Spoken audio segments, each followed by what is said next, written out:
Breathing in the closet. The first night it happened, it was subtle, so faint it might have been missed entirely if not for the stillness of the room. Elise had been leaning over her son's bed, tucking the blanket snugly around his small frame, when he whispered, barely audible, "Mom, it's breathing again." The word struck her like a jolt of cold water, but she dismissed it with a comforting smile, brushing his golden curls from his forehead.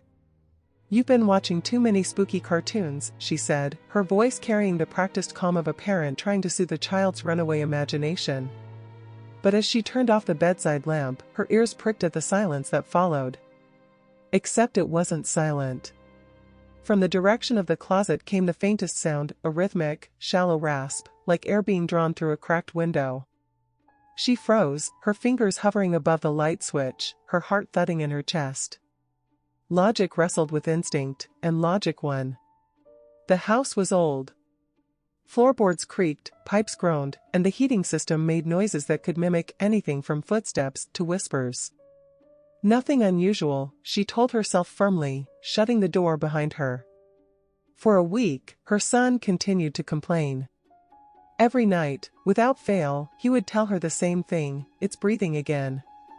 He didn't cry or scream, but his voice held an edge of resignation, as if he'd already accepted that no one would believe him. Elise tried everything, reading him soothing bedtime stories, leaving the hall light on, even checking the closet herself, pushing aside tiny hangers of clothes and toy bins to reveal nothing but shadows. Yet each night, as the house settled into its nocturnal quiet, the sound would return. She convinced herself it was a trick of acoustics, perhaps the hum of the refrigerator or the murmur of distant traffic carried through the vents. Rational explanations were her anchor. Until the 8th night. Elise had just slipped into bed, exhaustion tugging at her limbs, when she heard it, not from down the hall where her son's room lay, but from her own closet. It was unmistakable, a steady inhale and exhale, faint but deliberate, coming from behind the closed door.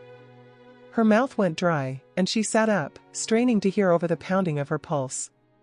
She told herself to get up and check, to prove to her overactive mind that there was nothing there.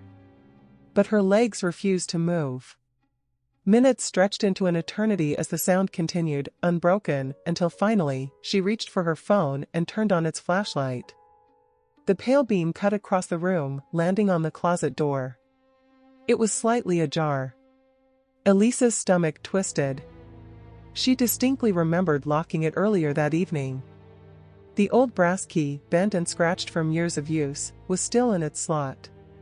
Her breath came in shallow gasps as she swung her legs over the side of the bed, her feet meeting the cold wooden floor. Each step toward the closet felt like walking through quicksand. Her fingers gripped the doorknob, and with a single, sharp twist, she yanked it open. Nothing.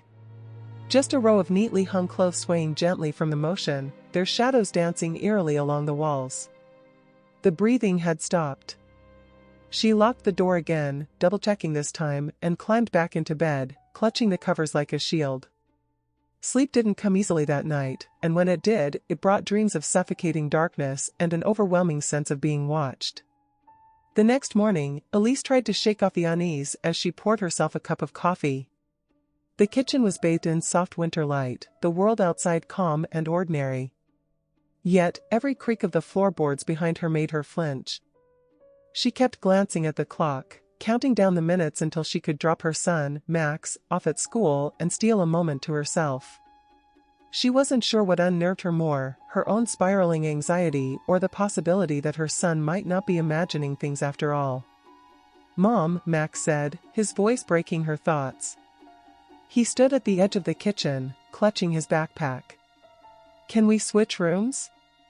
Just for a little while?" His question caught her off guard. She set her mug down with a soft clink, trying to suppress the wave of guilt rising in her chest. "Max, your room is perfectly fine. I promise, there's nothing wrong with it." Max didn't argue. He simply nodded, his eyes fixed on the floor, and that silence cut deeper than any protest could have. Elise crouched down and pulled him into a hug, holding on longer than usual, as if trying to transfer some of her dwindling courage into his small frame. Later that day, with Max safely at school, Elise found herself standing in front of his closet. The lock had always been temperamental, requiring a precise jiggle of the key to latch properly. She fiddled with it for a moment, testing its sturdiness. Satisfied, she placed her hand on the door, hesitating for just a second before pulling it open. Nothing unusual. The faint scent of lavender fabric softener and old wood greeted her, and rows of colorful clothes hung undisturbed. She shook her head, scolding herself for feeding into Max's fears. But as she turned to leave, something caught her eye. Tucked into the far corner, nearly hidden by a pile of stuffed animals, was a single black sock, one she didn't recognize. It was threadbare and too large to belong to Max or anyone else in the house. Elise stared at it, a chill running down her spine. Had it always been there? She quickly scooped it up and tossed it into the trash, telling herself it must have been left behind by the previous owners. That night, Elise decided to stay up late, keeping the hallway light on and her bedroom door cracked open just enough to hear Max's room. She wasn't sure what she was waiting for, but she felt an undeniable urge to be vigilant. Hours passed, and the house remained quiet, save for the occasional groan of the heating pipes. By the time the clock struck 3, her eyelids were heavy, and she considered calling it a night. Then she heard it. The same soft, deliberate breathing. But this time, it wasn't coming from Max's room, it was directly across the hall, from inside her own closet. Her pulse quickened, and she grabbed her phone, fumbling with the flashlight. The beam wavered as she approached the closet door, now slightly ajar. Her trembling fingers reached for the knob, but just as she was about to pull it open, a sharp metallic clang echoed through the room. She jumped back, her phone nearly slipping from her grasp. The sound had come from inside the closet. Gathering every ounce of courage, Elise flung the door open, her flashlight sweeping through the space. The clothes were undisturbed, but something glinted near the back. She leaned in, her heart hammering, and found the source of the noise, the key. The brass key that had been in the lock was now lying on the floor, bent at an unnatural angle as if crushed from within. Elise backed away, the room spinning around her. She locked the door with shaking hands, using a spare key she had kept in the drawer. That night, she didn't sleep at all, her ears straining for every creak and whisper. By morning, she had made up her mind, something was wrong with the house. The following day, Elise found herself pacing the living room, phone in hand, debating who to call. A locksmith? A priest? She caught her reflection in the mirror above the fireplace and barely recognized the wide-eyed woman staring back. Dark circles rimmed her eyes, her hair frayed in untamed wisps. It wasn't just exhaustion, it was dread, gnawing and unrelenting. Max was at school, blissfully unaware of how far his mother's nerves had unraveled. Elise had tried to keep things normal for him that morning, joking about pancakes that looked haunted because she'd burned them. But her hands shook as she buttered his toast, her gaze darting toward the hallway at every sound. By afternoon, she resolved to search the entire house, starting with the closets.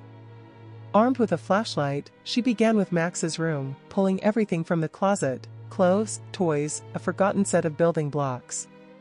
Nothing unusual. Yet, the faint scent of damp earth clung to the air, no matter how long she stood there breathing it in. She dismissed it as her imagination and moved on to the hallway closet. Jackets and old winter boots spilled out, along with a box of holiday decorations. Again, nothing. But when she reached her own closet, the air felt heavier, the space charged with a palpable unease. She stared at the door, her fingers brushing the bent brass key still in her pocket. It felt wrong to open it, but not opening it felt worse. As the door creaked open, the flashlight flickered, a cheap battery, she told herself. Inside, everything was as it should be. Clothes hung in neat rows, shoes lined up on the floor. And yet, the oppressive sense of being watched lingered. Her stomach twisted when she noticed a faint smear of dirt near the baseboards, leading into the closet as though something, or someone, had been dragged inside. She dropped to her knees, running her fingers over the floorboards.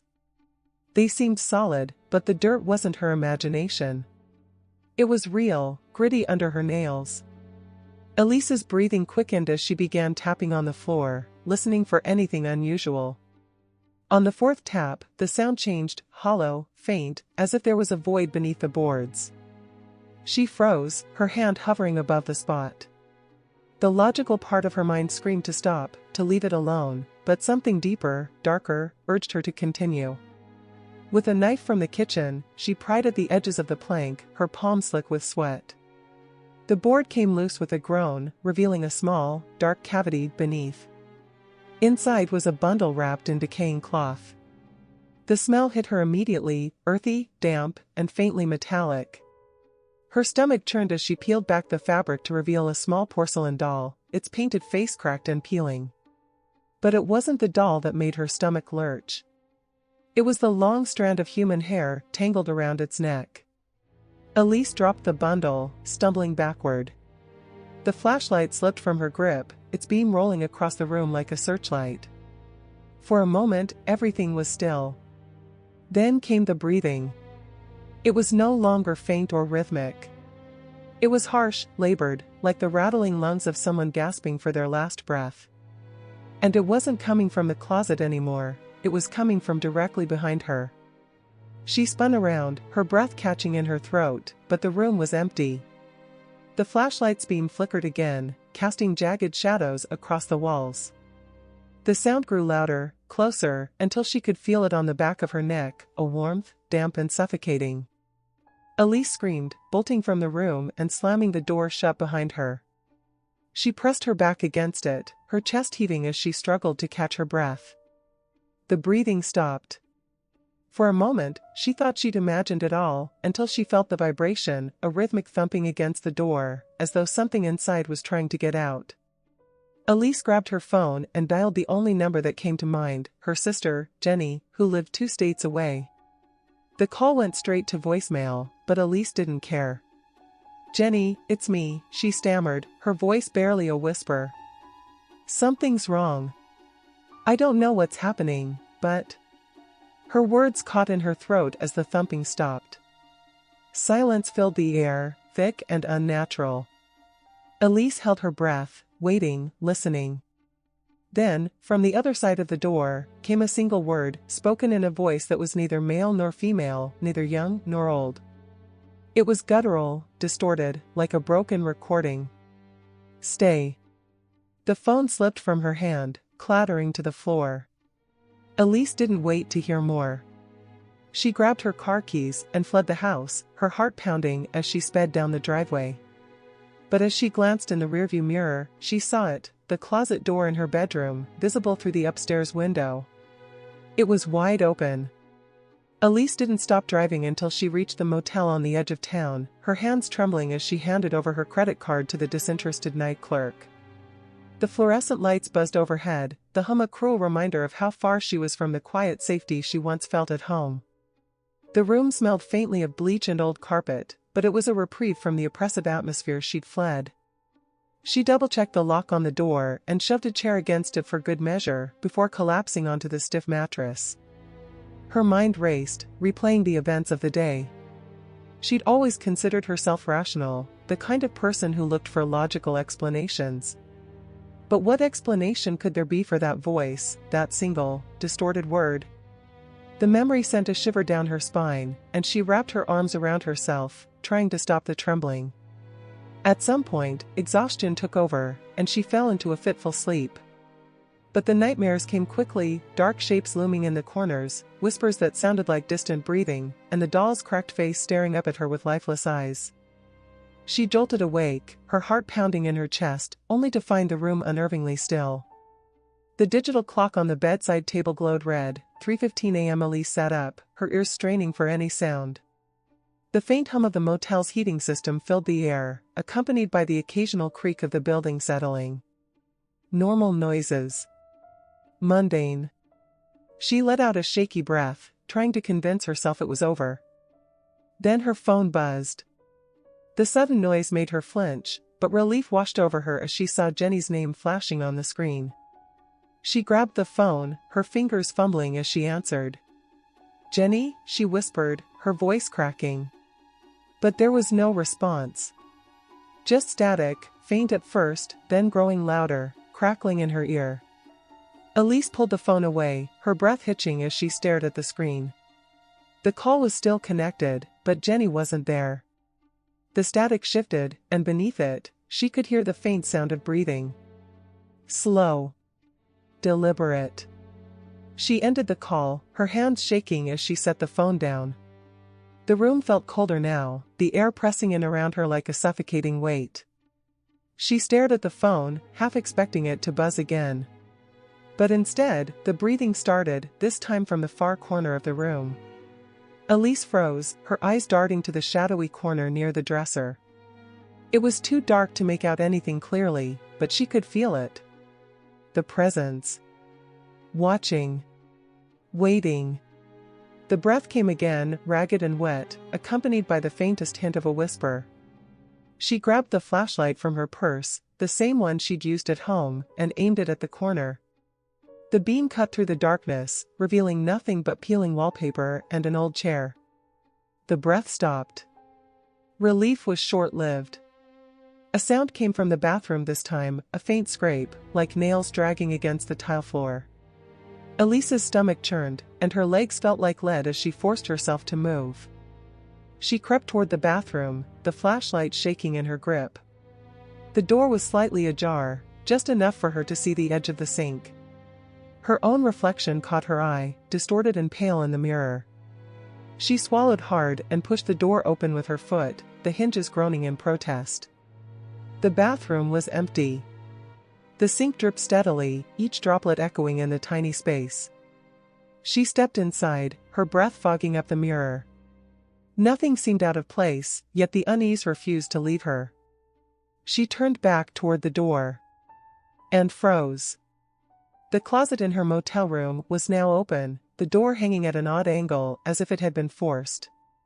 Her pulse thundered in her ears as she stepped back into the main room, her flashlight trained on the closet's dark interior. Inside, something shifted. It was subtle, almost imperceptible, but Elise saw it, the faintest movement of a shadow. "Who's there?" she croaked, her voice barely audible.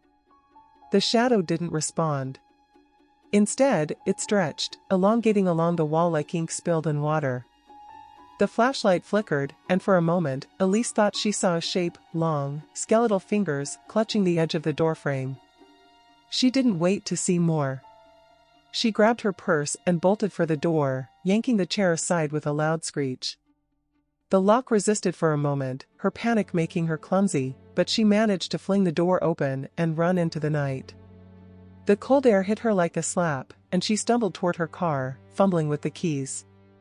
She glanced back at the motel room just once and immediately wished she hadn't. The figure was standing in the doorway now, its form barely human, the edges of its body flickering like a dying flame. It didn't move, but Elise could feel its gaze, heavy and unrelenting. She got into the car, her hands shaking so violently that she could barely fit the key into the ignition. The engine roared to life, and she sped out of the parking lot without looking back. As the miles stretched between her and the motel, Elise's mind raced. This thing, whatever it was, wasn't bound to the house. It wasn't tied to the closet. It was tied to her. And it wasn't finished.